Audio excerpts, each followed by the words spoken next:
Welcome back. It's Awkward with the Awkward Interviews, and I have a really cool guest today, Sara Nelson.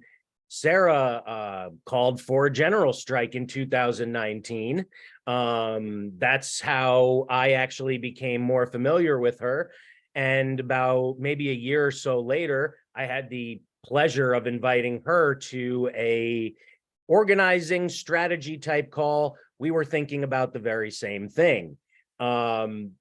Sara, like me, is not shy about letting the government know, when they're making mistakes, like during the shutdown of Congress. At that point, 800,000 federal workers were forced to work for free or furloughed pay, and Sara was very vocal about that. She's testified before Congress numerous times. She was recently actually endorsed by Senator Bernie Sanders to take on an entirely new position as Secretary of State, and we'll talk about that a little bit. Is that right? Do I have that correct? Secretary of Labor. Secretary of Labor. I knew when I said it, it wasn't right. Secretary of Labor is appropriate. If it were up to me, she'd have that position and there'd be no more votes going forward. She'd have it for life. If I didn't mention already, she's a badass woman. That's what In Style said, and I totally agree.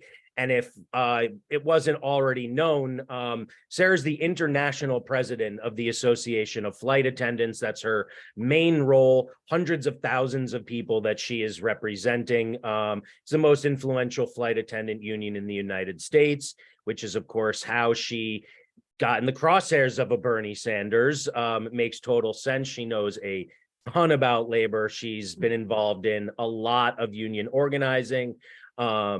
And has been influential not only in this country, but worldwide for workers' rights. So, Sara, I'm very excited to have you. It took me forever to get you on. I blame you for that. You are a busy lady. Thank you so much. Thank you. I'm very happy to be here. And you're right, it's hard to find time to schedule this, but thank you for sticking with me. Honestly, thank you as well. Thank you as well. I mean, when you get interviewed by Forbes, the Little Awkward Show isn't always, as relevant, but I think you are unique in that you understand there are a variety of audiences out there. And my particular audience is working class, poor, I would say, for the most part, intersectionalist, and someone like you is very interesting and exciting for us because you're willing to work for people like us. So tell us about that. Like, how did you growing up where you did, I think in a Christian household, like, what happened? How did you end up here a couple decades later? So I don't know. I've told this story a million times. I still don't know. So yeah, I did. I grew up in Corvallis, Oregon, and my dad actually got his master's degree in physical education right around the time that Oregon passed the law to decrease property taxes. But in return for that, they were cutting the education budget. So, things like music and physical education and the arts got cut out of the schools. And so there were no jobs for him to have. And here he had a young family. It was me, I'm the oldest in the family. My brother's 23 months behind me. My mom was a music teacher. She did already have a good job, thank goodness, because there weren't any more of those music jobs to be had. But we survived basically on my mom's union contract as a teacher, but we didn't talk about that at home. And my dad worked in the local lumber mill, of all places, just to have a job to provide for the family and try to make ends meet. And ultimately went into the sales office at that lumber company. This is Oregon.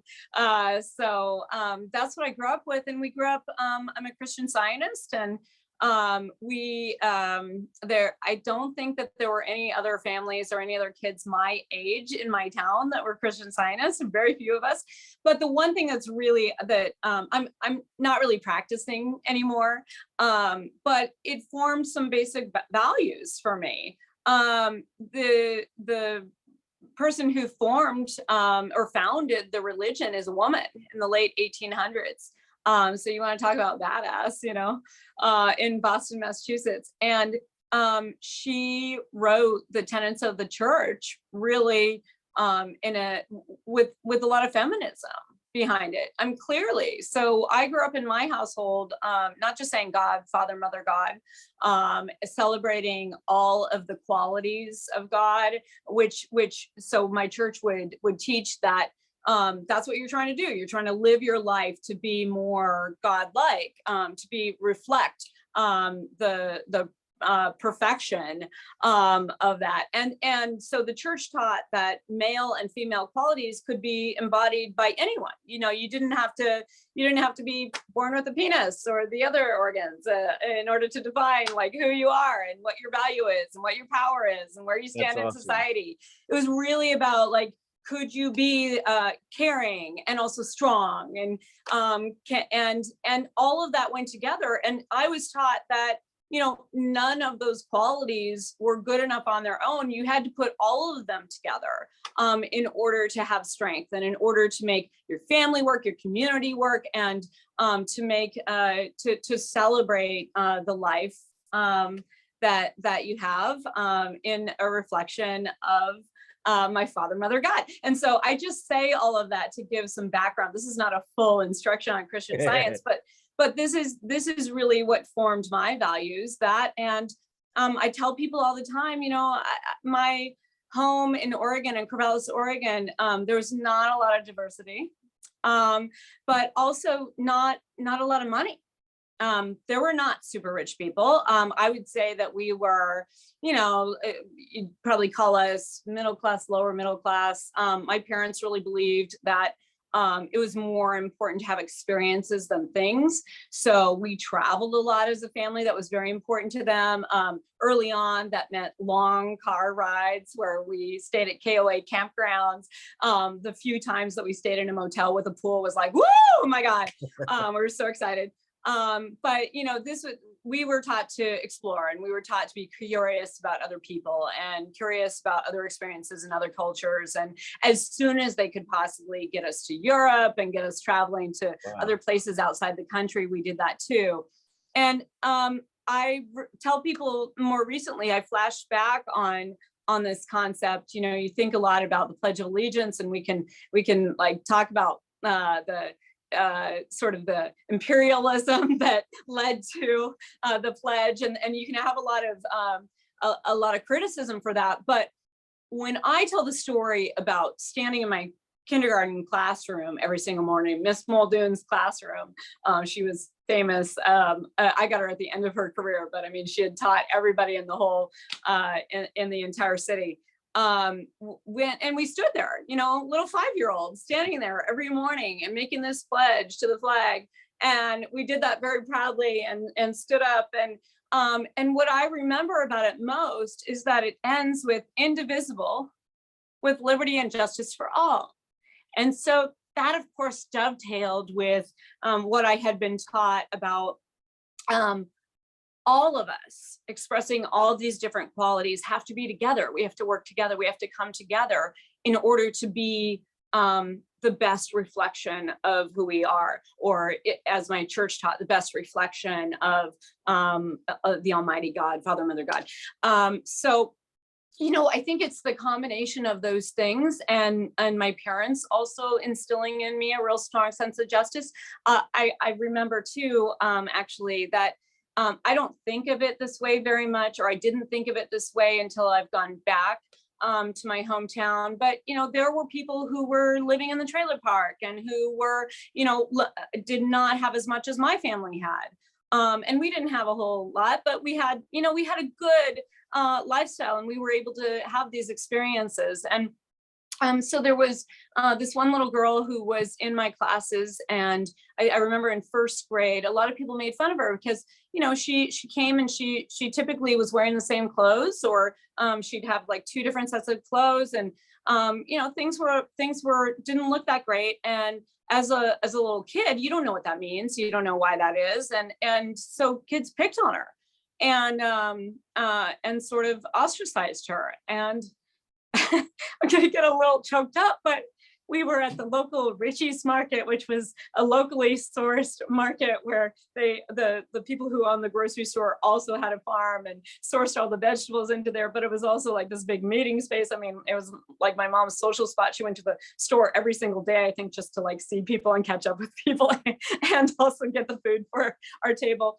And we were outside of the store, and I went out ahead of my mom after we had checked out, because there was one of those little like metal ponies that you could put the nickel at the time, a nickel in, and go for a ride as a little kid, you know. And I was like, I really wanted to do this, and I only got to do it about once a month when I would go to the market with my mom, because she's like, we're not spending time or money on that.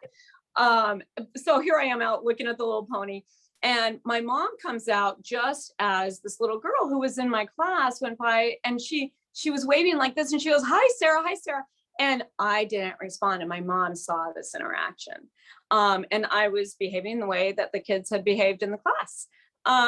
And my mom was, you know, she sort of disciplined us more with humor than with, you know, than with a stick. Yeah.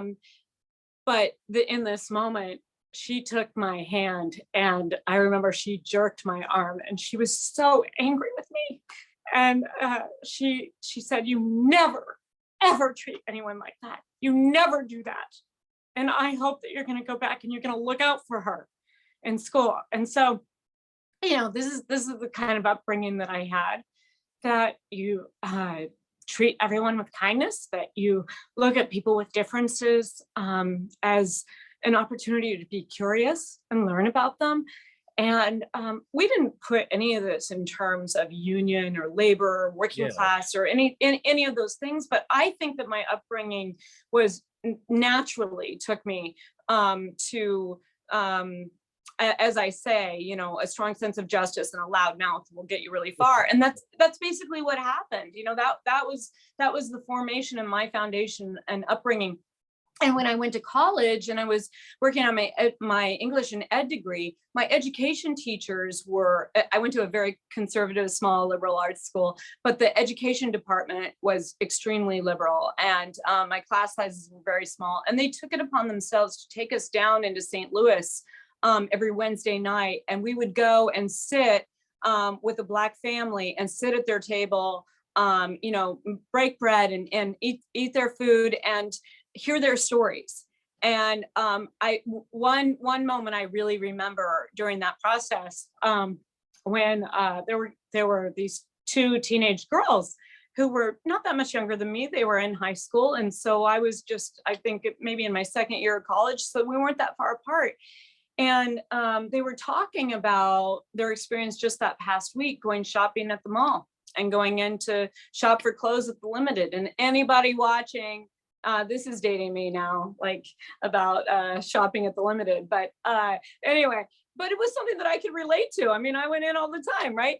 And they were sharing what it was like to go in there. Here they were, an African-American family in St. Louis who were middle class. And I would even say that they were probably better off in terms of family wealth than I was growing up.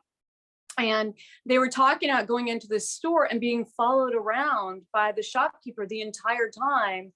And, you know, looking at them like, are you going to steal that? And they just felt it over their shoulders the whole time.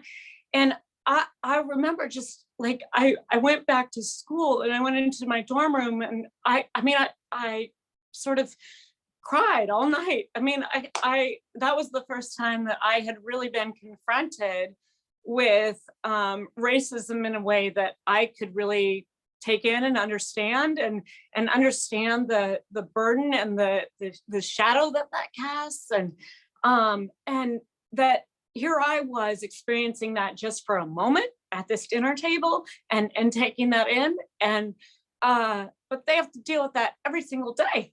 And so I really thank my ed teachers too, because, you know, they sort of took me along on that journey of learning about people and what people go through who are really disrespected and and live under that constant blanket of disrespect and racism and divide in our country. And so I learned all of that, but then doing the union work, of course, it all started to come together for me. And, you know, you learn very early on that the only power that you have in a workplace to get anything done is if you're all doing it together. So you have to bring everybody together. And of course, like I always talk about the 4 Ds of union busting: divide, delay, distract, and demoralize. And when, you know, when you really reach back on that and understand, oh, the first D is the biggest one. It's the one they go to the most often. And of course, racism and sexism, ageism, homophobia, all, you know, all of these things are used by the boss. These are the tactics of the boss. And the working class has, you know, has been co-opted to that by trying to put us in competition with each other and thinking that through scarcity, we have to be concerned that if somebody else is doing better, that we're going to do worse. Or, you know, if we're doing well and somebody else is going to step up, that's going to bring us down.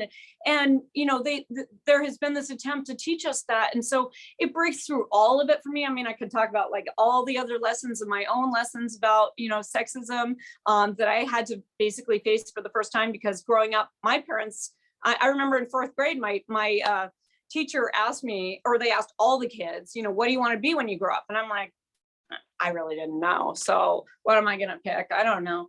I go, President of the United States. And my teacher said to me, he said, oh, you want to be the first woman president of the United States? And I was like, no, I just want to be president. Like, I don't like, if you're going to make it hard, like I got to be the first at something too. Maybe I don't want that. Okay, I'll think about something else. But yeah. And also I mean, it's also that if a man said that, even if there hadn't been a male president somehow, he still wouldn't have thought of it that way. It still would have just been president. Because you were a young woman saying it, he had to it had to be a couching of it, or a descriptor. Like it wasn't just president, woman president. Yeah. So I didn't have any consciousness of that. I learned it later, is my point. Well, Sarah, you had many points in that. And the only reason I let you ramble on is because it wasn't rambling at all. I mean, there's a reason that you are so impactful. It's because you're not full of shit. Well, thank you. They're like, my brother might have a different answer for you. Well, mine's my sister too, but you know, you know, we know each other fairly well, but I don't think you know me well enough to know that I cry all the time. And I think people probably look at me and they don't think that. They think I'd probably do everything in my power not to cry, right? Like to keep this exterior image or whatever. I didn't ask to look this way, I just do. And I'm a baby. So anyway, you made me cry almost. I'm surprised I didn't cry more. I mean, I was tearing up. But the point I'm making is that you care, and it's really obvious, and it comes from somewhere. It's authentic, and you leverage that. And that passion is how we are successful. I mean, I think we are similar in that way, not in the sense of that anyone has recommended me for any federal government position. However, I am passionate as well. And it is that passion, I think, that, you know, and authenticity. I'm not often, you know, I made rap music for 20 years without being told, like, white boy, get out. And that's because I didn't pretend to be someone I wasn't, you know. Yeah. I was also raised similarly, and yet I was raised in a Jewish household. So it's also interesting, I think, for me, certainly, probably for my audience, to hear that, you know, there's a lot of negativity around religion, period. And I would say probably religions that are less well known. I would say in today's day and age, because of Christo-fascism and white supremacy, those ties, like Christianity itself has been, at least what is taught, what a true Christian believes is not what we see. It's not what a Jew sees being portrayed. So it's really lovely to hear that part also, and informative more than anything, that it can produce someone like you. And, you know, and so it brings me to this inner debate / debate that we're all having. One of the things you said when we were talking about how we could move toward a general strike was what you touched on just now, which is the importance of solidarity, of organizing across ideologies, even not across race, class, gender, all of that should be known. But one thing that isn't often is this idea that we would do it across the aisle. When it comes to the primary work that I do, working to end police violence and mass criminalization and things like that, I don't have a lot of interest from the right. However, when we talk about worker organizing, when we talk about poor people, when we talk about capitalism, that really does cut across race, and it does cut across ideology, which is complicated. It makes your job actually a lot harder than mine, because if I'm organizing a lot of people who agree with me, that's pretty easy. You have to organize people who might hate each other. So, and so before I get into any other hot topic, you know, tangential stuff related to this, just talk to me about the actual critical work that you and others like you do, and, you know, organizing people like that for one common cause. What does that take? How do you do it? Well, I mean, you can't go in with preconceived notions, and you've got to start this. I think we talked about this before. In order to get results, you have to define the problem. You have to set the demands. And I always tell people, it's not that hard to set demands, just ask people, and it's right there. And then you have to add urgency, and you have to say what you're willing to do to, you know, get your demands met. Hold on, Sarah. Those things, I have to ask you about those too, because like I have never forgotten those set of things that you taught me. It is so right on, like it instinctually, intuitively, when you said it, I was like, oh yeah, I'm never forgetting this, because it's when I heard, now that I've heard it, it's really obvious. And I know I'm running out of time. I want you to explain all of those things too. Maybe I shouldn't have interrupted you. Just go. Oh, no, that's all right. So, you know, defining the problem is first and most, the first problem that you have to do. I mean, let's take climate change, for example. I think that we've come a long way in defining the problem.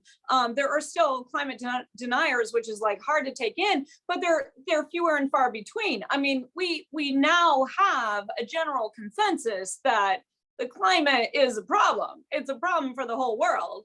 And, you know, what are we going to do about that? And we could wait to deal with it until we're all choking, in which case, you know, people are going to be able to be willing to accept less. As a working class, we have to understand that this issue is critically important, that we take on right now. So the problem has been defined, and the solutions then are going to be set by the people who are in control, unless the working class takes control and puts our demands forward. So a lot of people said to me, like, why was your union the first union to endorse the Green New Deal? And I said, well, we read it. I mean, we actually read it. It was about, you know, Right. was about like tackling the climate crisis. But what was foundational to the Green New Deal that was introduced by AOC and Ed Markey was really sort of the new version of the New Deal from FDR. Or truly from Francis Perkins, who was his labor secretary, who made him do those things. Labor secretary. Yeah, that's right. And So, this is about making sure that everyone has a living wage, making sure that we have housing for everyone, making sure that we have security in our retirement, making sure that people have access to education, making sure that we continue to have Social Security and expand it, right? Making sure that there is a place for everyone, whether, in the disability community or any community. It's all in there. It's all about building the new world that we want to have.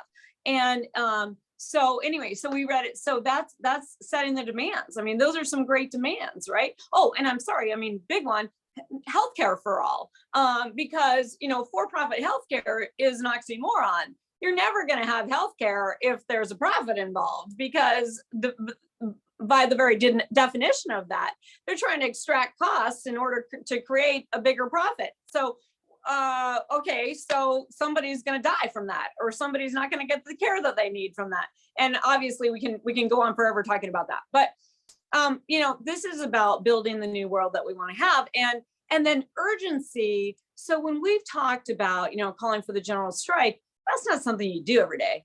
I mean, why would you take like your most powerful tool and just throw it out there every day and make it something that people laugh at and don't take seriously? People, I can swear, right? Absolutely, do it. And I'm using this cut, so there's no doubt I'm using this one. Make it good. Okay. So people fucking took me seriously when I stood up there and defined the problem. Like, the government shutdown was a big fucking problem because planes were about to fall out of the sky. The air traffic controllers couldn't do their work. Or, it wasn't just the TSA on the front lines. That was like who people could see who were forced to come to work. But what they weren't getting in the background was the DHS cybersecurity people who were all furloughed. So they didn't have the information that they had to be on the lookout for whatever they were looking out for that day. For example, we were really defining what the problem was here. And we didn't have the safety reports being funneled through the FAA coming from all the airlines that are on a real-time basis, that get information to the pilots about how Terrifying. it was horrifying. So, and it was a humanitarian crisis. There were people all over this country who were suddenly without a paycheck. And we didn't talk about the million contractors, by the way, who also were just out of work with no warning. And a lot of people were saying, when they end the shutdown, people are going to get back pay. Well, not those contractors, not those million contractors. They were just without. And these are people working usually for a minimum wage, lots of times without benefits. And now they got nothing. So this was a humanitarian crisis. And we were able to define that. And we were able to also, I was able to relate this to the people that I represent, because this is fundamental to our jobs. We were preparing for a strike, whether there was a general strike or not. We were preparing to strike as flight attendants. And I'll never forget Bernie calling me up during the time. And, he'd be calling every day and say, Sarah, what's going on? What's going on? And I'm not doing my Bernie impression. I'll try to do it a little bit after. But, I said, well, Bernie, I've got a memo from my legal department and we're getting ready to strike, safety strike. Like at a certain point here, there's a breaking point. And I got to tell people, like, don't go to work, which is not normally the way it works. Normally you take a strike vote in the workplace, but I had a lot of responsibility as the union president. And at a certain point here, and I have more information than the individual flight attendants on the line about what's missing here and the safety of that situation. And so we were getting ready to say that, and so he's like, sir, what about the pilots? And I said, Bernie, it's okay. I know exactly where the pilots are, because you got to know where everybody is. You got to know everybody's position. You got to know where everybody stands. And I said, listen, they're not quite there to come out with us, publicly on this, but they're not going to undercut us either. And planes don't take off if pilots can't fly them. But they also don't take off if flight attendants don't staff them. That's because of my union too. We won that right in the 1950s. So that's an actual. There has to be flight attendants on commercial jets in order for that plane to be boarded or move away from the gate. So we had some real power here when we were ready to use it. But what we were saying was, this was a moment actually to have redemption from PATCO. When Ronald Reagan fired all the air traffic controllers in 1981 at the PATCO strike and then sent some of them to jail. and said that they could, never come back and work in the federal government. They could never have those jobs again. He destroyed that entire workforce. But not only that, he sent a message to corporate America. It's open season on unions. Like, draw people into strikes, make strike a dirty word. The president has already made it a dirty word. And the air traffic controllers, they had a really strong union and they were prepared for that strike for themselves. But what they didn't necessarily do is what Mother Jones taught us, and that is to get the entire community behind you, because these issues matter to everybody, and you got to connect that back to the community. The other thing too is that all of labor that was connected, at least all of transportation labor that was connected to that work of those air traffic controllers, that was our moment too. Like, we fucked up. We, the royal we, fucked up in allowing that to happen. Because if all of aviation labor had said, no, we're going out too, that thing would have been over in 2 seconds. Right. Reagan never could have done what he did. And these last 50 years probably would have been very different. Right. I had all of that in mind when this was happening. And there were, I don't know if you remember this or not, but there were people, very smart people, very progressive people, writing op-eds about how, if the air traffic controllers would just strike, this thing would be over. And it's like, are you fucking kidding me? This is a problem for all of us. And you're going to put it on them? These are essentially locked out workers, but it's even worse because they're forced to come to work for free. And when there's from your ivory workers, tower. Yeah. You don't say, you guys go fix it. Yeah. You rush to their sides and you help them, and you share in that solidarity. And that's the power that's going to help win the strike, right? So I'm like, you can't ask them to do it. Plus, they're busy. They're out talking to their members. Their members are going through crisis. They need counseling. They need help. They need, and if the air traffic controllers had walked off, the other thing that they had as a threat under federal law was that the president, again, could have fired them, sent them to jail. I mean, this is like the worst scenario, and what they wanted, because we had just been through a process where they were trying to privatize air traffic control and other functions of government. So this was all in line. This was about privatizing everything. It wasn't about a southern border wall. That was the distraction. Okay, the 4 Ds of union busting. That was the distraction, and the racist fear mongering that would get us fighting with each other. Divide, again, another D, right? And then they were working on demoralized because there was no end in sight to this thing, and it had already gone on twice as long as any government shutdown in history. And Nancy Pelosi and Mitch McConnell were not going to come to a deal on this. Like that was not where this was going to get solved. We had to take control. And as soon as we defined that, we defined the problem, we set our demands, open the fucking government. And, we included the urgency. The system is going to break. People are going to die. This is going to be a problem. And we're going to back it up with what we're willing to do. We're going to strike too. We're going to make sure not a single aircraft can take off. And by the way, this also included the private jets that wouldn't be able to fly all the rich people to the Super Bowl in Atlanta. That was also going on. So, nice. We made it clear what was in it for everybody here. And as soon as we defined that and we put those four things in play, the government shutdown ended in 18 hours.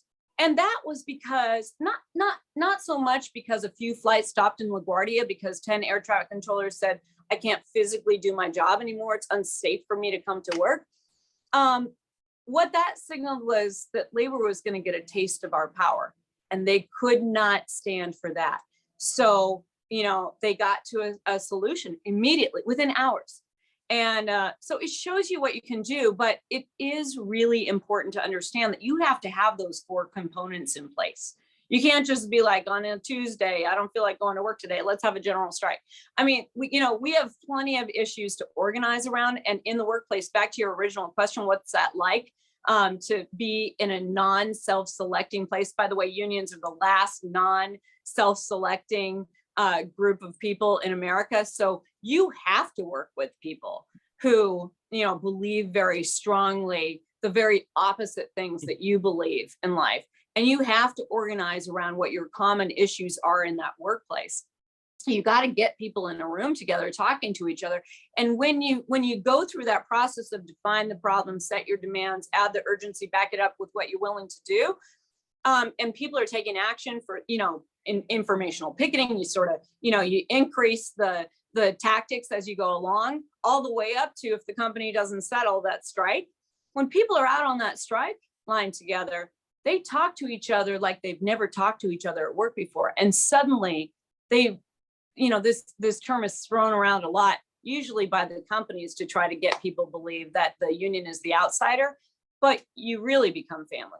You really become comrades. You really become union siblings. And all of a sudden, these are not just people who have different beliefs than you, or who look different than you, or maybe who have different issues, because we got to fight for everybody's issues at the table. Like women's healthcare is different than men's healthcare, for example. But all of a sudden, you're bringing people together. You're building that solidarity simply by working those 4 plans. And we have to look for the moment. So the government shutdown is not something that we asked for, but it was a moment that we not only had to take action for our union siblings and for the rest of humanity. And I'm going to share one other story on that in just a moment. But we had to recognize that this was a moment that we could actually flex, that we could actually show what we can do and who's really in control. Because the fact of the matter is that it is corporations who are controlling our government right now. We don't live in a system of democracy. We live in capitalism. And, capitalism is run amok. Capitalism, if we're gonna, we don't have to get into, are we capitalists or socialists or communists or whatever, but if we're gonna live in a system of capitalism, okay, then at least for God's sakes, the people better write the rules, because otherwise it's not gonna work. So we're gonna make damn sure that the people write the rules.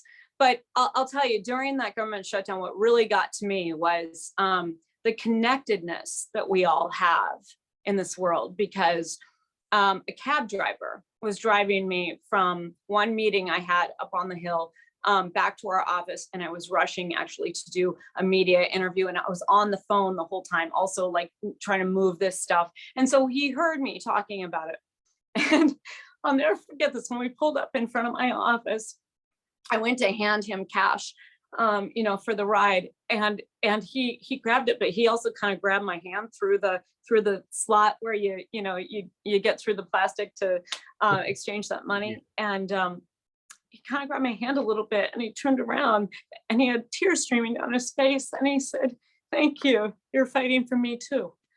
Well, with the government shutdown, nobody was coming into town. The cab drivers didn't have any customers to come into their cabs, and they were all losing too. We weren't even counting those people, right? We weren't even counting them in the contractors that we knew worked in the government buildings.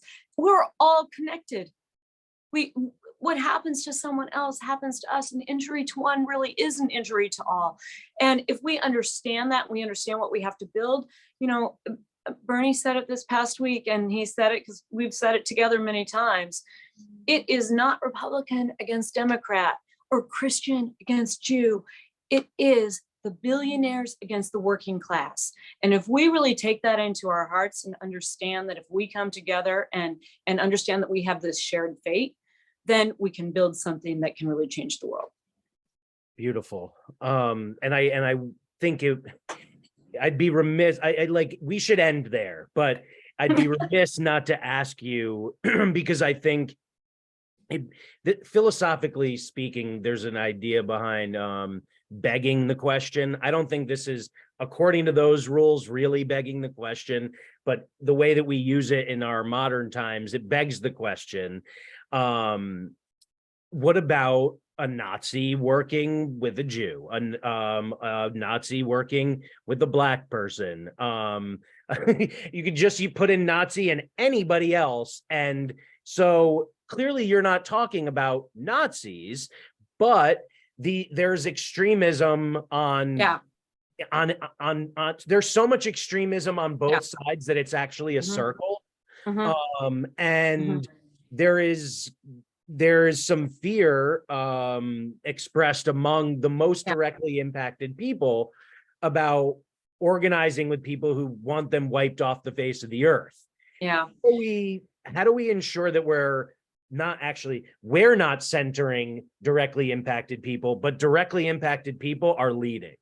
Yeah.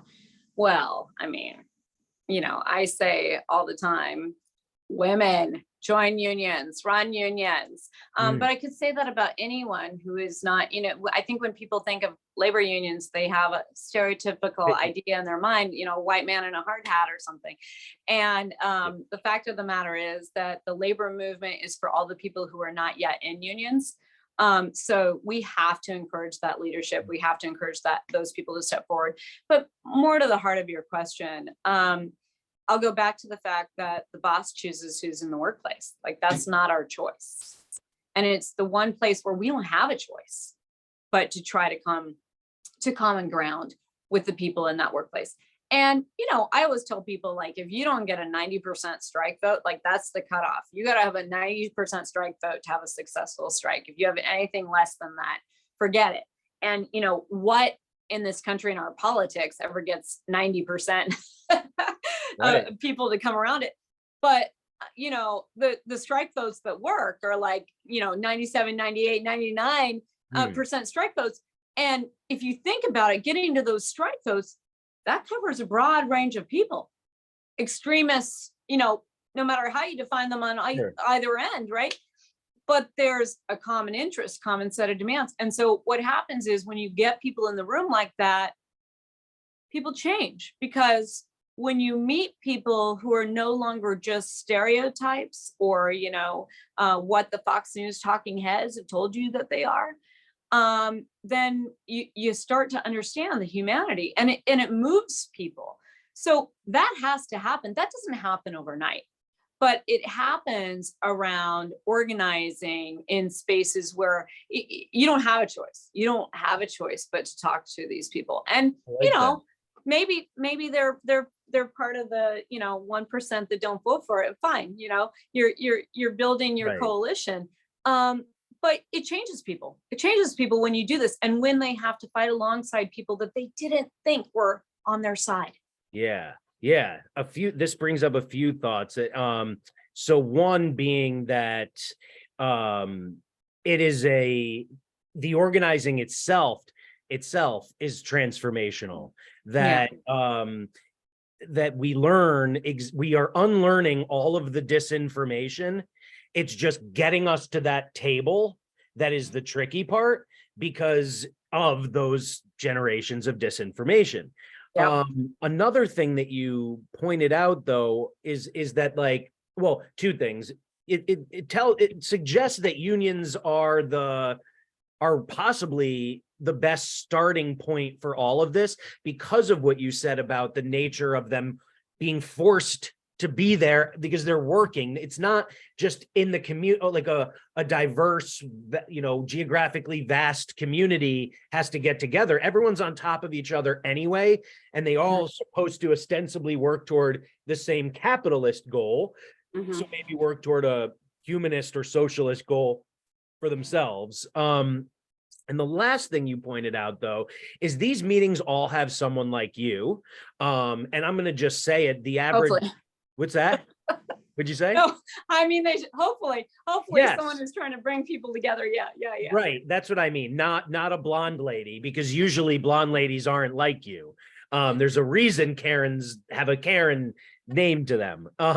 Yeah, you are the opposite. And they don't necessarily, obviously, and I'm just going to say it, ideally, they don't look like me or you, but that's not the point. The point is that there is someone who knows what they're doing, who's keeping these conversations, who's essentially mediating, keeping these conversations structured. So maybe that's the other area of concern for those worried about this kind of open-mindedness to extremists, is that, like, if we go out and, you know, it's a bunch of novices with no experience organizing, and some are far right and some are far left, that spells trouble to me. But maybe in a work environment, in a union organizing atmosphere, with someone like you keeping everyone from killing each other, maybe it can really work. So I have to tell you, Awkward, my union is not perfect. Like, no union is, democracy is fluid, all of those things. But I had to face the fact when I became president of this union that there were a few people who were very honest with me, and I'm so glad that they were, because our union looked pretty white, and at least if you looked at the leadership. And I was like, why is that? And they said, well, because like you are the white girls union. I mean, that's who you are. Yeah. And so I was like, shit, damn it, that we can't be that. Like, that's holding us back. And Sure. so we just very intentionally started talking about needing leadership from every section of our union, that every single person had a place in this union. And, we took action to create a union pin that was a Black History Month pin. And I thought that was like sort of just one little step along the way, one little tactic along the way that was making people think about this, making people move along. But what I didn't realize was that was an opening to say to all of our Black members, you are welcome here. I didn't even expect that it was going to have that kind of outcome or be received in that way. But the celebration that I saw go on after we announced that we were doing that from people who had never felt like this was their union was just unbelievable. And now, I looked at our last new hire class of leaders. We bring people through leadership training after they're elected. And I mean, I almost couldn't speak when I got up in front of the room at first, because I'm looking out and it just like, I see that all of a sudden our leadership was truly representative of our membership. And, there were young workers and there were mature workers and there were Black and there were Latina and there were people from all over this world, and there were men and there were women and there were people who were, non-gender conforming. And so all of those ideas were in this training. And so I got to greet them on the front end. And then part of what happens at the back end is that they roll out these campaigns. We put them through a process of, okay, here's the issue in your workplace. How are you going to tackle this and bring people together and get results in the workplace? And everyone should go through that training. And yeah, it's very cool. And so, I was just sitting in the back of the room watching them present their campaign, issue campaign programs. And it was totally different than it's been in the past, because it brought the creativity, it brought it brought innovation, authenticity, because there were people who could speak to the issue themselves in a different way, because of what they experienced in their work, because of who they are, what they look like, what their background is.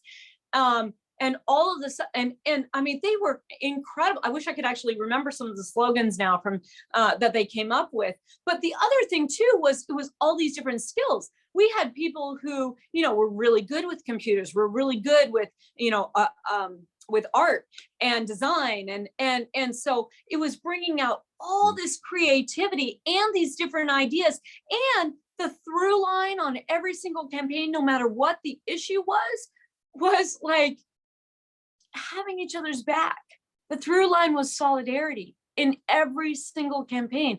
It was about fighting for each other. It was about understanding that when you fight for someone else's issues, you're making your own issues have more authenticity and urgency as well. Yeah. And so do you see that? Back to your question about, how do we get unions being more representative? You have to fucking work at it. You have to you have to do it. You have to intentionally do that work. That's the word. You said it twice, and I caught it the first time. It's intentional. Yeah. Okay. So, wait, I really had a smart response there. So we're talking about this in the context of unions, of solidarity, and to an outsider who's 40-ish, it looks like there's a lot more activity than ever before in his lifetime. Yeah. Am I right? Like, No. are we seeing this positive momentum? With Amazon, with Starbucks, with the coal miners. Tell me about the scene in general. So, I mean, workers want unions, period. And it's everywhere. People like to sort of divide up our country by red and blue. And that is really misguided. Like, people need to just put that out of their heads, because working people exist everywhere. And frankly, in the places where conditions are the most desperate, which typically is right to work states, it's typically actually southern states, where that inequality has become so great because there's not that counter activity of the unions holding these corporations accountable. And many corporations like Boeing actually moved to South Carolina just to like get rid of the union and be able to have total control. And then what did they do? 346 people died. So in these places where it is most desperate, there's usually the most desire for changing. Mother Jones said it when she was talking to the miners who were living in the coal camps and who were being treated really like slaves by the coal owners because they were paying them in company script. You had to actually buy all your goods and get your health care at the company doctor and at the company store, and you had to live in company housing, and they had you dead to rights, like up and down, right? And your life was less important to them than the donkey that was carrying the coal out of the mines. And they looked the other way when, you were getting paid by the pounds of coal that you could actually carry out of the mine. And so you'd take your 8 and 9-year-old kids into the mine with you to, try to get a bigger load so that you can take care of the family. And in those desperate conditions where these companies controlled everything. I mean, in the state of Colorado, during the Ludlow strike and just leading up to the Ludlow massacre in 1914, those coal companies were not even following the laws of California, and yet the National Guard in Colorado was sent out to fire on the strikers in their tent city that they had built because they were pushed out of their homes because their homes were company owned, and then set fire and actually, burned alive women and children who went down into a hole to try to like avoid the gunfire. So now I'm slightly forgetting my point, but at least we're not Mother Jones said you have to fight. Like, you're either going to accept the situation that you're in, or you're going to fight. And you can fight and lose, fight and win, but you must fight. And so we fight smart. Like, I actually believe if I could get everybody in the street tomorrow, I would say again, general strike, everybody. Like, we have plenty of things to fight for. We have plenty of things to exercise our power for. But you have to make sure that you can actually make good on that, right? You have to make sure that you can back that up. And that's where the organizing comes from. So we've got to be responsive to the people who want unions, and people want unions more than they want anything else in this country right now. And if it were a company that knew they had a product that 70% of Americans wanted, and they were only getting it in the hands of 6%, you better believe that company is going to figure out how to get it into the hands of 70%, right? Mm-hmm. And so what that means is we have to be responsive to that. And we have to build up a structure that can actually help people organize. There are plenty of people who want this, but they don't know where to start. They don't know how to ask the questions. And I'd love to come talk to you again soon, because, I don't see a need to compete with any organizing drives that are going on by current unions. Like, we need to support those and give those as much airtime as possible. But there is so much organizing need that we have to figure out how to meet that need. And so I'm working on something that is hopefully going to do that. That's all I'll say on that for the moment. Well, feel free, Sarah, to come back and announce it officially here. Okay. So anyway, yes, people want unions, and people want it because they're desperate in their lives. And, voting is important. Yes, voting is important. But when you're voting and you're voting for candidates who ultimately are also subject to the capitalists who are controlling our politics right now, that's not how you get results.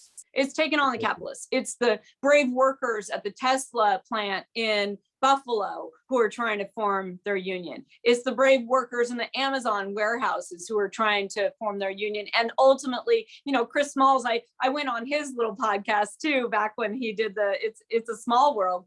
And that's how we knew each other before he won. A bunch of the other labor leaders were like, how do you know him? I'm like, well, because I engaged with him, right.